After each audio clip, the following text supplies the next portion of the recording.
इंसान को ज्यादा सीधा भी नहीं होना चाहिए, क्योंकि अगर हम जंगल में जाकर देखें तो जान पाएंगे कि सीधे पेड़ काट दिए जाते हैं जबकि टेढ़े मेढ़े पेड़ छोड़ दिए जाते हैं। तो आज की हमारी इस वीडियो भी इसी के बारे में है कि ज्यादा अच्छा बनना बुरा क्यों होता है और आखिर क्यों एक अच्छा इंसान हमेशा दुखी और परेशान रहता है।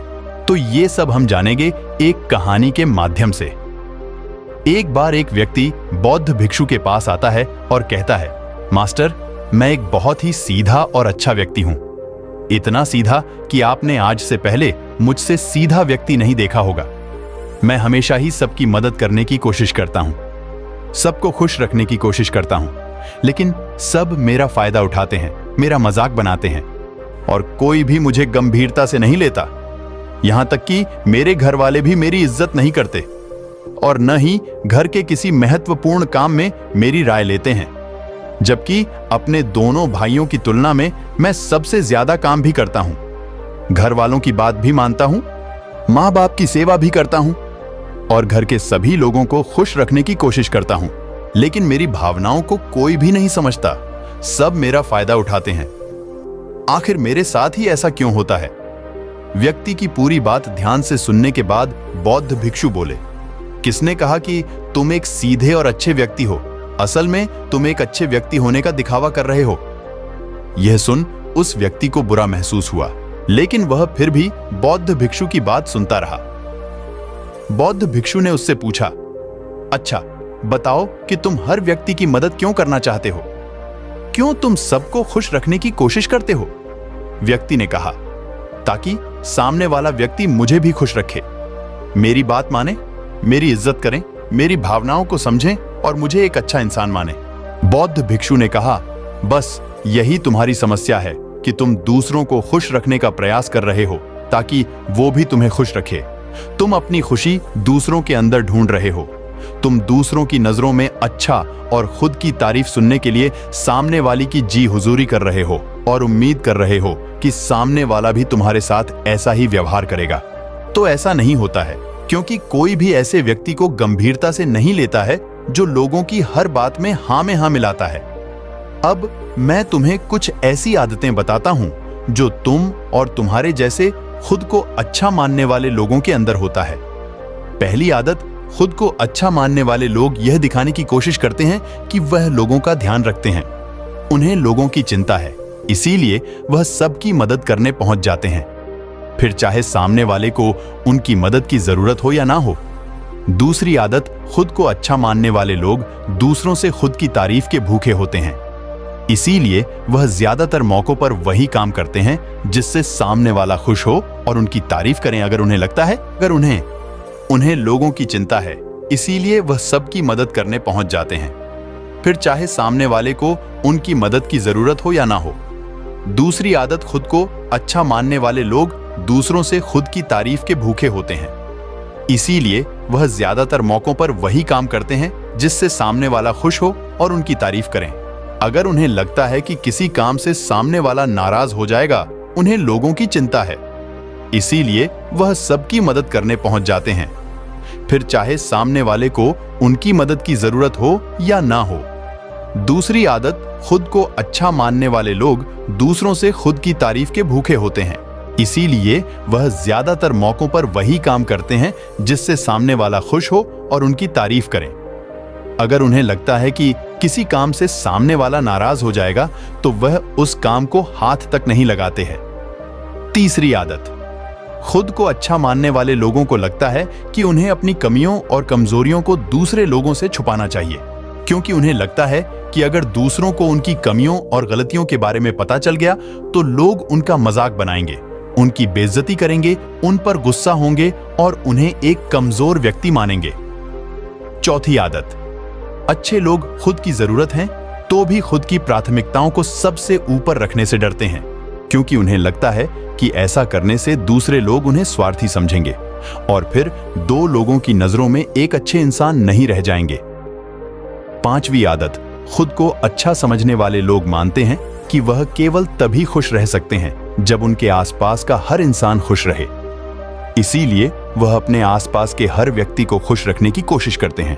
अब तुम्हें सुनने में लग सकता है कि इन आदतों में क्या बुराई है, सबका भला करना तो अच्छी बात है, लेकिन समस्या यह है कि खुद को अच्छा समझने वाले लोग असल में जैसे दिखते हैं वैसे होते नहीं। ये अंदर से कुछ और ही होते हैं। जैसे कि पहला, अच्छाई का दिखावा करने वाले लोग ज्यादातर मौकों पर ईमानदार नहीं होते, क्योंकि वह अच्छा के चक्कर में दूसरों की बुराई को भी छिपा देते हैं। सामने वाले को कभी भी उसकी गलतियां नहीं बताते और केवल वही बोलते और करते हैं जिससे सामने वाला खुश रहे।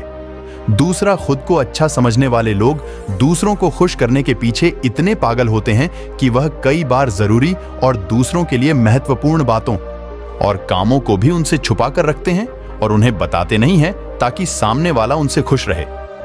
तीसरा, अच्छे लोग अपनी जरूरतों और कामों को महत्व नहीं देते, इसीलिए यह दूसरों से सीधे अपना काम करवाने से घबराते हैं, जिसकी वजह से यह दूसरे लोगों के साथ चालाकी करने की कोशिश करते हैं, अपने जरूरी कामों को दबाने के लिए भी, जैसे कि सामने वाले की चापलूसी करना या फिर उसके किसी काम के बहाने अपना काम भी कर लेना। चौथा, खुद को अच्छा मानने वाले लोग केवल पाने की उम्मीद से ही कुछ देते हैं। यह इस बात का दिखावा तो करते हैं कि यह लोगों की मदद करना चाहते हैं, लेकिन यह मदद सिर्फ इसीलिए करते हैं ताकि सामने वाला उनकी तारीफ कर रहे हैं, इन्हें अच्छा इंसान समझे और जरूरत पड़ने पर इनकी भी मदद करेगा। लेकिन अगर इन्हें मदद के बदले मदद नहीं मिलती तो यह गुस्सा हो जाते हैं, सामने वाले से अंदर ही अंदर नफरत करने लगते हैं और उससे बदला लेने का मौका ढूंढने लगते हैं।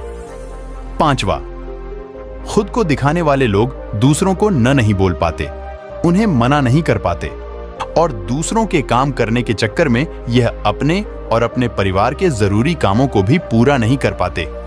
छठा, अच्छे लोगों को लगता है यह सभी उन्हें पसंद करें, सभी से प्यार करें, जिससे दूसरे लोगों को इनका दोस्त बनने या इनके साथ संबंध रखने में दिक्कत होती है, क्योंकि यह हर किसी के सबसे पसंदीदा इंसान बनना चाहते हैं। ये सारी बातें सुनने के बाद उस व्यक्ति ने बौद्ध भिक्षु से कहा, तो आपके कहने का मतलब है कि हम एक अच्छे इंसान न बने बल्कि एक बुरे इंसान बन जाए और लोगों का फायदा उठाएं। बौद्ध भिक्षु ने कहा, नहीं, मैं तुम्हें बुरा इंसान बनने के लिए नहीं कह रहा, लेकिन हाँ, तुम्हें बहुत सीधा इंसान भी नहीं बनना।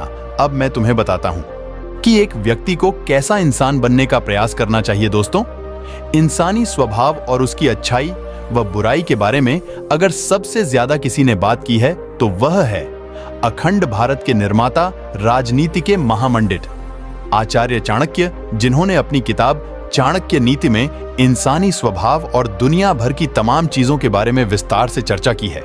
दो इतने बड़े ज्ञानी और दूरदृष्टा थे कि आज हजारों साल बाद भी उनके द्वारा कही गई एक एक बात हमारे जीवन में पूरी सटीकता के साथ लागू होती है।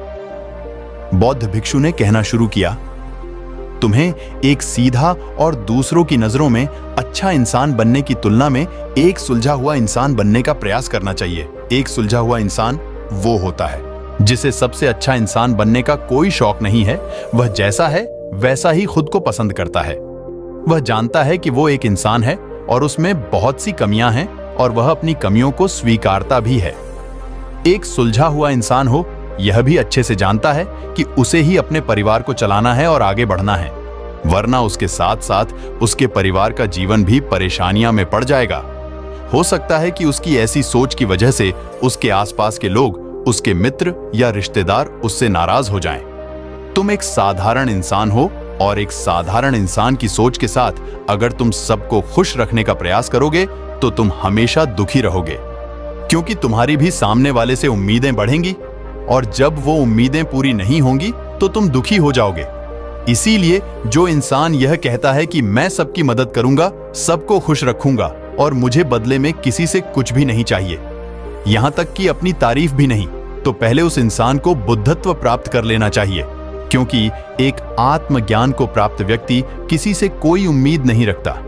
पर क्योंकि आत्मज्ञान को प्राप्त करना सबके बस की बात नहीं है, इसीलिए तुम्हें इस जीवन के सत्य को स्वीकारना होगा और खुद को शोषण का शिकार बेहद दुखी होने से बचने के लिए एक सीधा इंसान बनने की बजाय एक सुलझा हुआ इंसान बनने का प्रयास करना होगा।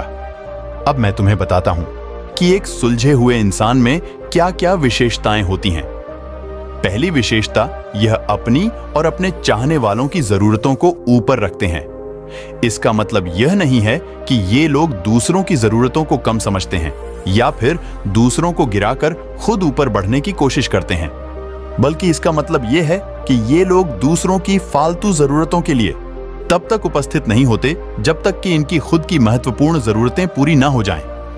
हालांकि अगर कोई इंसान सच में मुसीबत में फंसा हुआ है और उसे इनकी सहायता की सख्त जरूरत है, तभी अपने महत्वपूर्ण काम को पीछे रहकर भी उसकी सहायता के लिए उपस्थित हो जाते हैं और यह अपने से कमजोर और जरूरतमंद लोगों की भी अपनी हैसियत के अनुसार सहायता करने के लिए उपस्थित हो जाते हैं और यह अपने से कमजोर और जरूरतमंद लोगों की भी अपनी हैसियत के अनुसार सहायता करने के लिए तैयार रहते हैं। यह बस अपना बेवजह शोषण नहीं होने देते और इस बात पर भरोसा रखते हैं कि अगर इन्हें सच में किसी की सहायता करनी है तो पहले इन्हें उसकी सहायता करने के लायक बनना होगा और लायक को सक्षम बनने के लिए इन्हें अपनी जरूरतों का भी ध्यान रखना होगा। क्योंकि अगर एक इंसान खुद ही बहुत ज्यादा बीमार है तो फिर वह दूसरे बीमार व्यक्ति की सेवा कैसे कर सकता है? एक सुलझा हुआ इंसान इस बात को मानता है कि हर इंसान की अपनी कुछ है और इच्छाएं होती हैं जिसका उसे ध्यान रखना चाहिए, लेकिन खुद को अच्छा दिखाने वाला इंसान हमेशा यह दिखाने की कोशिश करता है कि उसकी अपनी कोई जरूरतें या इच्छाएं नहीं हैं, इसीलिए वह हमेशा दुखी रहता है। दूसरी विशेषता, एक सुलझा हुआ इंसान इस बात को अच्छे से जानता है कि वह अपने आसपास के हर इंसान को खुश नहीं रख सकता, इसीलिए वह केवल उसी इंसान को खुश रखने का प्रयास करता है जो उसके लिए मायने रखते हैं, जो सच में उससे प्यार करता है, उसकी परवाह करता है। लेकिन अगर उसकी बहुत कोशिश करने के बाद भी सामने उससे दूरी बनाने का प्रयास करता है, उससे खुश नहीं रहता है या फिर उसके साथ सहज महसूस नहीं करता है, तो फिर एक सुलझा हुआ इंसान ऐसे व्यक्ति से दूरी बनाने से भी पीछे नहीं हटता है, फिर चाहे वो उसका कोई परिवारजन, सगा संबंधी या फिर मित्र ही क्यों ना हो, क्योंकि वो किसी से जबरदस्ती नहीं कर सकता। सिर्फ उसे खुश रखने या सामने वाले की नजरों में अच्छा इंसान बनने के लिए इस तरह वह खुद को बेवजह दुखी होने से बचा लेता है। लेकिन जो अच्छा होने का दिखावा करते हैं वह सबको खुश करने के चक्कर में अपने जीवन के सबसे महत्वपूर्ण इंसान को ही दुखी कर बैठते हैं, जो कि वह खुद है। तीसरी विशेषता, एक सुलझा हुआ इंसान वैसा जीवन जीने का प्रयास करता है जैसा वो जीना चाहता है। वह सिर्फ किसी दूसरे को खुश करने के लिए अपने जीने का तरीका नहीं बदलता। इसका मतलब यह नहीं है कि उनके जीने का तरीका ऐसा है जिससे लोगों को समस्या हो, वो बस दूसरे क्या कहेंगे। अपने जीवन के सबसे महत्वपूर्ण इंसान को ही दुखी कर बैठते हैं, जो कि वह खुद है। तीसरी विशेषता, एक सुलझा हुआ इंसान वैसा जीवन जीने का प्रयास करता है जैसा वो जीना चाहता है। वह सिर्फ किसी दूसरे को खुश करने के लिए अपने जीने का तरीका नहीं बदलता। इसका मतलब यह नहीं है कि उनके जीने का तरीका ऐसा है जिससे लोगों को समस्या हो, वो बस दूसरे क्या कहेंगे, इस चक्कर में अपना मन मारकर नहीं रहता और खुलकर पूरे जोश और उत्साह के साथ अपना जीवन जीता है। उसे अपनी पसंद नापसंद पता होती है, इसीलिए वह वही करता है जिसमें उसे खुशी मिलती है। उसे अच्छे से पता है कि वह कौन है, उसे अपने आप पर भरोसा होता है, इसीलिए उसे किसी इंसान की झूठी चापलूसी करके खुद को अच्छा दिखाने या खुद की तारीफ सुनने की जरूरत नहीं होता। ने आगे कहा, अगर तुम अपने जीवन से संतुष्ट नहीं हो तो अपने आप से 2 प्रश्न पूछो। पहला, क्या मैं अपने लिए वह जिंदगी बना रहा हूं जो मैं असल में अपने लिए चाहता हूं? और दूसरा, अगर मैं नहीं बना रहा तो क्यों नहीं बना रहा? जब तुम इन दोनों सवालों के बारे में गहराई से विचार करोगे, तब तुम पाओगे कि तुम अपनी मनचाही जिंदगी सिर्फ इसलिए नहीं बना पा रहे हो क्योंकि तुम दूसरों के सामने अच्छा बनने का प्रयास कर रहे हो, जिसकी वजह से तुम अपनी इच्छाओं और जरूरतों को प्राथमिकता नहीं देते हो और दूसरों को खुश करने में लगे रहते हो। इसीलिए अगर तुम एक खुशहाल और मनचाही जिंदगी जीना चाहते हो तो एक सुलझा हुआ इंसान बनने का प्रयास करो, न कि सीधा इंसान। इतना कहकर बौद्ध भिक्षु मौन हो गए। व्यक्ति को भी अब समझ आ चुका था कि उसे एक सुलझा हुआ इंसान बनना है, ना कि सीधा। उसने इतनी अमूल्य जानकारी के लिए बौद्ध भिक्षु का धन्यवाद किया और वहां से चला गया। तो दोस्तों, आज के वीडियो में बस इतना ही। उम्मीद है आपको यह वीडियो पसंद आई होगी। अगर पसंद आई होगी तो वीडियो को एक लाइक करना मत भूलिएगा। धन्यवाद।